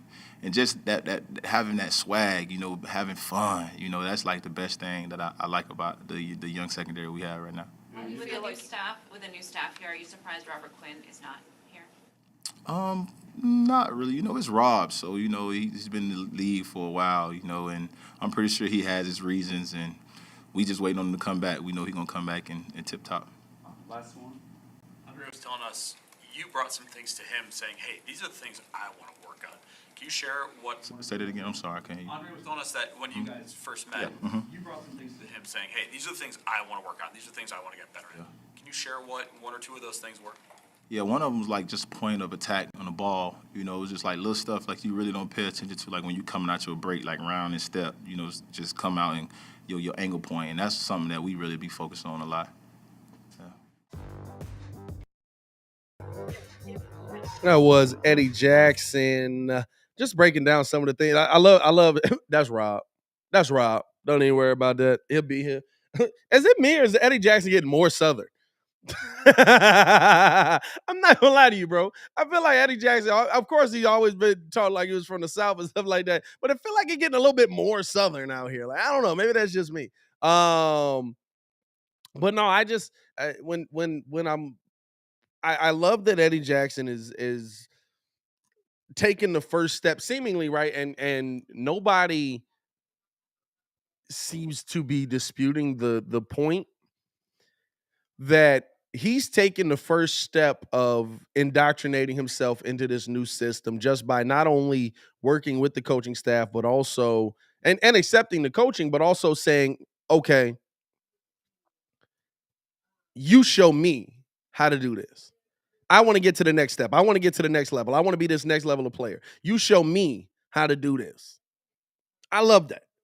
I love that because there are guys, right? We saw it. We've lived through it. How many times have we lived through it? How many times have we lived through it? Where the new coaching staff comes in and they be like, hey, listen, I'm out here making plays. I'm going to go. Lance Briggs said, I'm finna go open this restaurant that's going to end up failing. Yeah, I mean, I ain't got nothing for you. I don't have too much for you. And so for me, right, I'm looking at this and I'm like, all right, well, shoot, like, if this is the case, what are we gonna see this time around? Because there's not that many veterans that are holdovers from the previous regime that are a part of this anymore. We cleaned house a lot. Jalen Johnson is a veteran, but he's a young dude. Justin, young guy. Darnell, young guy. These are your veterans. David Montgomery, young guy, veteran. You know what I'm saying? So, like, the guys that are like the holdovers from the previous regime, Eddie Jackson, those are going to be your loudest voices in the locker room. Roquan Smith. On the defensive side, those are going to be your loudest voices in the locker room. Don Burr in the chat. Don, what's going on, man? I love when Don comes through. We always give Don his flowers, man. Don is a god-level troll on YouTube. Don is a god-level troll on YouTube. Don Burr, what's going on with you, brother? Every Chicago Bears chat has Don in it. Every Chicago anything chat has Don with it. That's the definition of like it's on site. That's the YouTube definition of it's on site.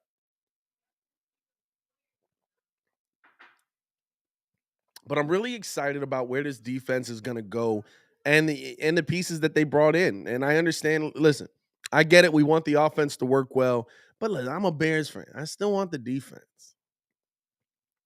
I'm ready. I'm prepared for a defense that's a top 15 defense if it's at the 15 range, right? I'm not prepared for a defense that's what's it called? I'm not prepared for a defense that is bottom 30. Yeah, I'm not prepared for a 25 rank defense. I can't that's harder to watch. Because of how we live, because of what we do, because of everything that this Bears team is built on. It is much harder to watch a bad defense with a good offense because you know your offense can run out of gas and might not have enough to do. At a minimum, right, I know the defense can keep them from stopping points or from scoring points. The offense can't keep them from scoring points. Top 15, I'm willing to live with. Because, man, like, and I feel like this defense isn't going to take as big of a step back as people think. I think there's some good pass rushers on this team.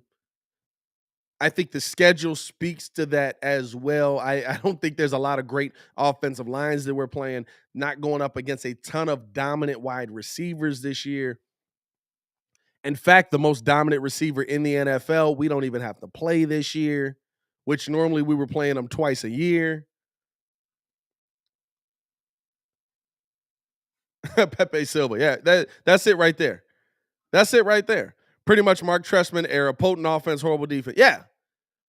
But why? And that's why I'm not gonna lie to you. That's why I'm excited about how Eddie Jackson was talking, right? Because of that. Because that's where you saw guys just say, we're done. We're not going through a rebuild. You got rid of Lovey. We're done. We're moving on. We're ready to be out of Chicago. Peanut Tillman got up out of there. I believe he went back and played with Lovey one more year, if I'm not mistaken, when Lovey was coaching in, was that Tampa? Did Peanut get a year down in Tampa with Lovey? Am I mistaken on that?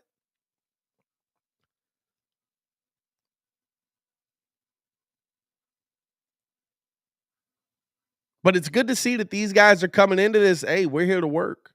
We're ready to play. I do want to see Robert Quinn there, but I'm not concerned that he's not there. Because I think Robert Quinn's, his job doesn't change as much. The technique changed a little bit, but his job doesn't change as much. So I'm excited about this Bears team, man. He went to Carolina for a year. That's right. That's right. It was Carolina. Who went with Lovey? There was a couple guys that went down with Lovey. Chris Conte? Chris Conte go down to Lovey? Good Lord, Chris Conte. That should tell you all you need to know. Bro, it's so funny, like, when you think back about, like, these Bears teams that have been in place and where you're like, hey, man, like, is this a good memory or a bad memory? Like, I remember the Bears defense fondly, but then, like, there's also these moments where, like the Urlacher, Briggs, Brown defenses, dog, like, I remember them so fondly, but then there's these moments where just, like, these awful players creep into my memory. It's just like, oh, man, I remember that bit. Rex Grossman. Oh, wow. Oh, good grief. Chris Conte. Yeah, I'm saying it's like almost a little twitchy. It's a little twitchy for you. Yeah, man, like it's like, oh God, bro. Like, how is it even possible that out of all of this, we found this guy? Jonathan Bostic. Oh, the athlete. If I'm not mistaken, didn't Jonathan Bostic get a Super Bowl ring as well? I think he went to the Patriots and got a Super Bowl ring.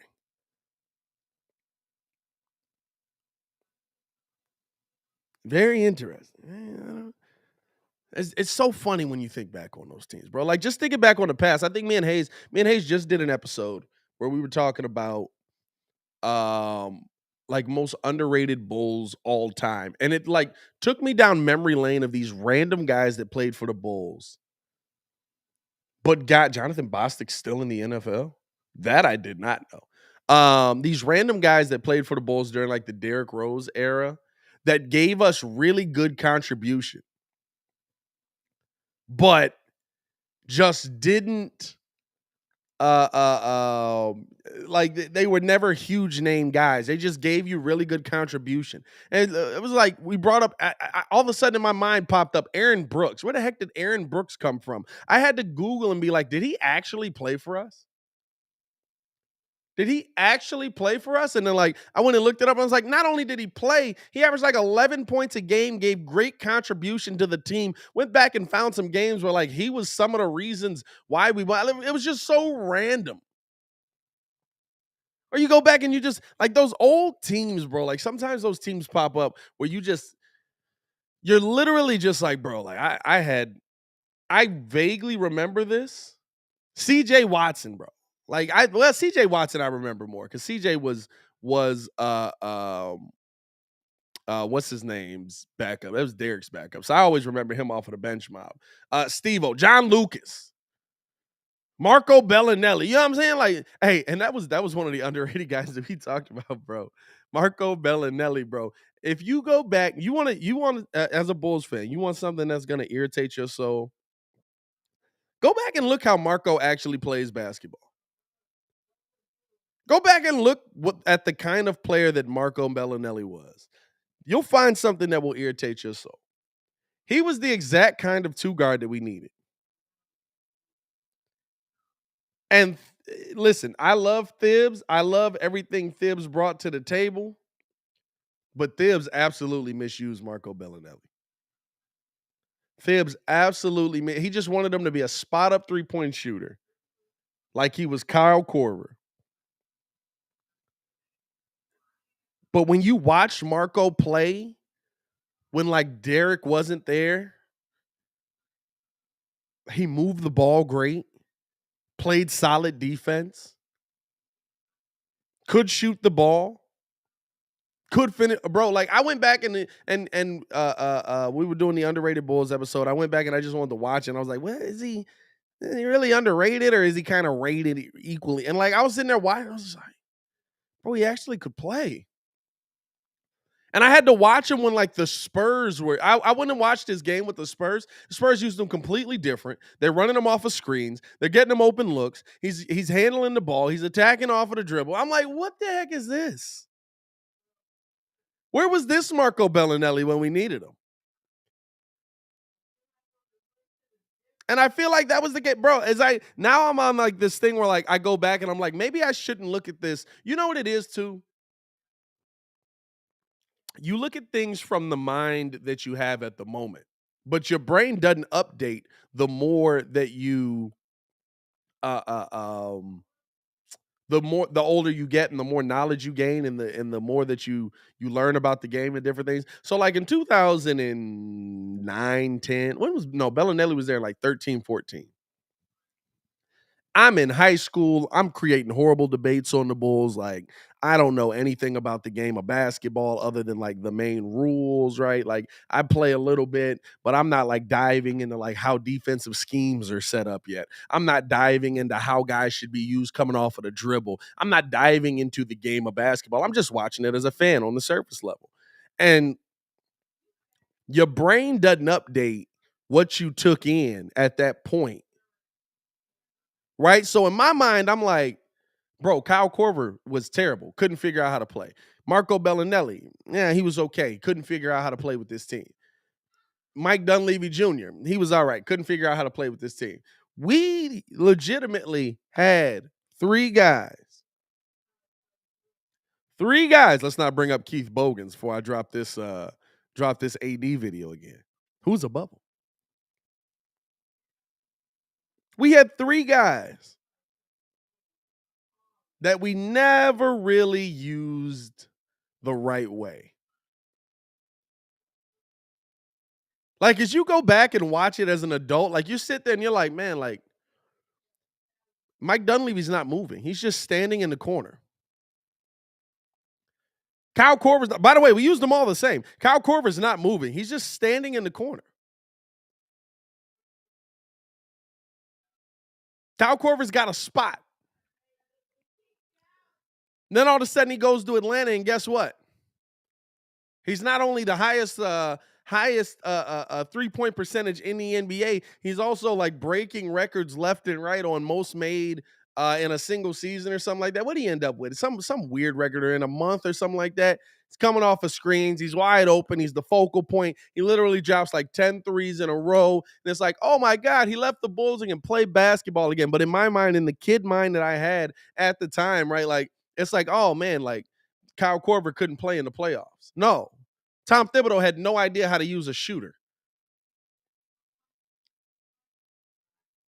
I'm not gonna lie. I love Thibs, but like as you go back, you're like, oh man, like were we wrong to fire Thibs in this? Like I know we got worse, but I'm starting to get it. That's a tough statement to make on a Bulls channel, especially when the only coach that ever showed you any success outside of Phil Jackson is Tom Thibodeau. But it's like, I'm starting to get it. I'm starting to see why Thibs ain't here. I'm starting to see why Thibs keeps getting fired. And now, you know what the difference is, right? Like now, not only that, I'm starting to see why Thibs is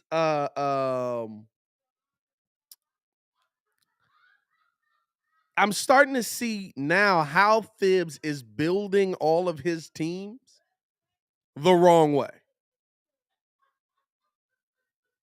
Now, the Knicks, I don't know as much about it, but every Thibs team that he goes to is built like a 90s NBA team.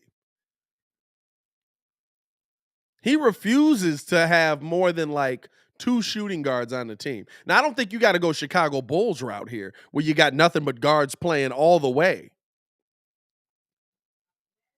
And I don't know how much of the Knicks situation I put on Thibs. I'm not going to lie to you. Because, like, I know Thibs didn't want Cam Reddish. I know he didn't want Cam Reddish. He said he didn't want Cam Reddish.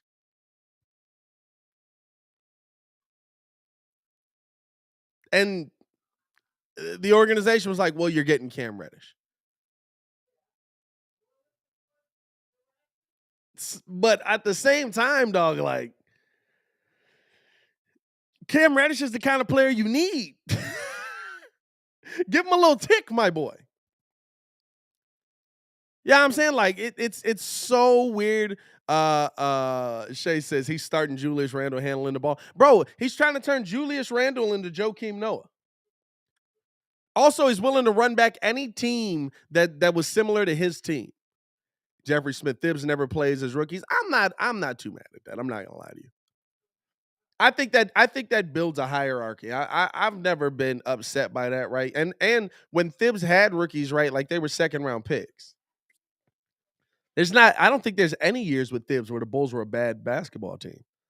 So it's not like we had these high picks that we were going after. So I'm not tripping on Thibs not playing rookies. Now listen, he's probably gonna have a young rookie coming in here. He's gonna have a young guy that comes in here.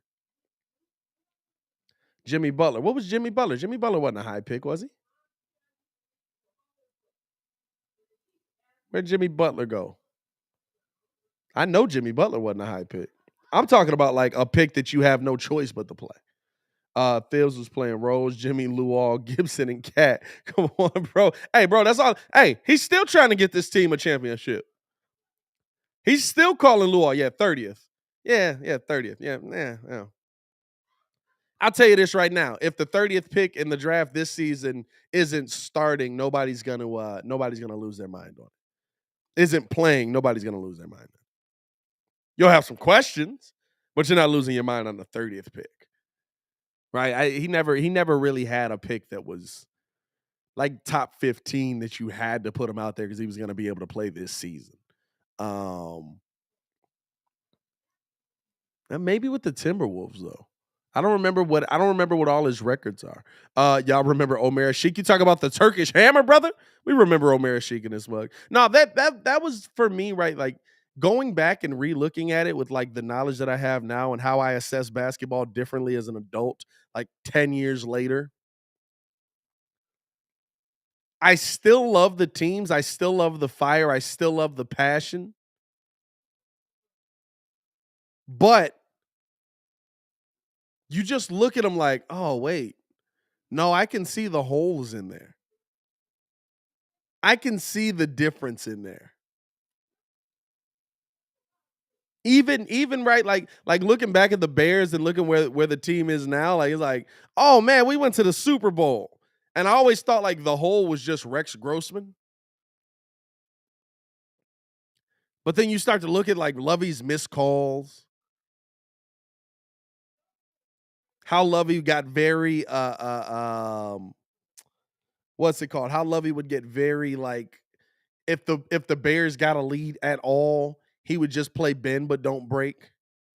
He'd be very content with winning by 3 no matter what, long as you won. And sometimes that would come back to bite him in the butt. Like just looking at different things like that and being like, bro, like, we could have won so many more games if you were just a little more aggressive here. We could have had a completely different history if we were just a little bit more aggressive here. A little bit different play here. So I don't know, man. Those are some things that I noticed. As y'all can see, I'm just chopping it up at this point. Kind of talked about all the topics that we wanted to talk about. I wanted to see from Daniel Greenberg if there was anything new worth talking about. Bulls got a couple of players they've hosted. They've got interest in Dominic Barlow. draft prospect. They've also got interest in Henry Drell. Also, did y'all see I don't even know Buddy's name. Danny Parkins, I think that's his name. Trying to go at Daniel Greenberg for reposting somebody's tweet. Like, hey, bro, relax, Boomer. How about that? Now, relax, Boomer. Good Lord, bro. Like, how can you take somebody else's tweet and not give them the credit for it? And, well, like, come on, brother. Robbing them of credit and clicks and views. He tags Jake Fisher in the tweet and tags his report and probably gets some more views than he would have got because more people are consuming their information on video and on Twitter. Come on, bro. What are you doing? Relax, Boomer. McSeason says, Pat, real talk, when can we expect new music? I'm working on a couple of different songs right now.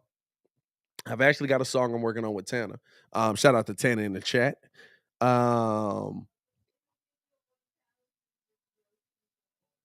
don't want to put a date on it because I'm working so hard with this, right? Like I try to focus on one thing and get something off of the ground. But yeah, I haven't.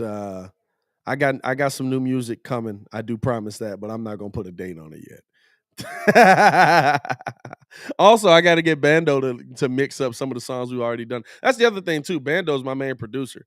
So he just got married. Little bro. He just got married. So I haven't put out new music because of that as well, because he's been focusing on like his relationship and making sure he wanted to, lock his life to this girl for the rest of his life. He did. She's cool. I love my new sister. So shout out to that. I love everybody in here. Pat, you make music. I didn't know, but I'm a big fan of the channel. I'm an audio engineer. Would love for you to pull up to my studio. Hey, bro, you got one up in this month, man? I'm always willing to pull up to a studio. You got one in Chicago? Let me know. Send me some information on that mug, man.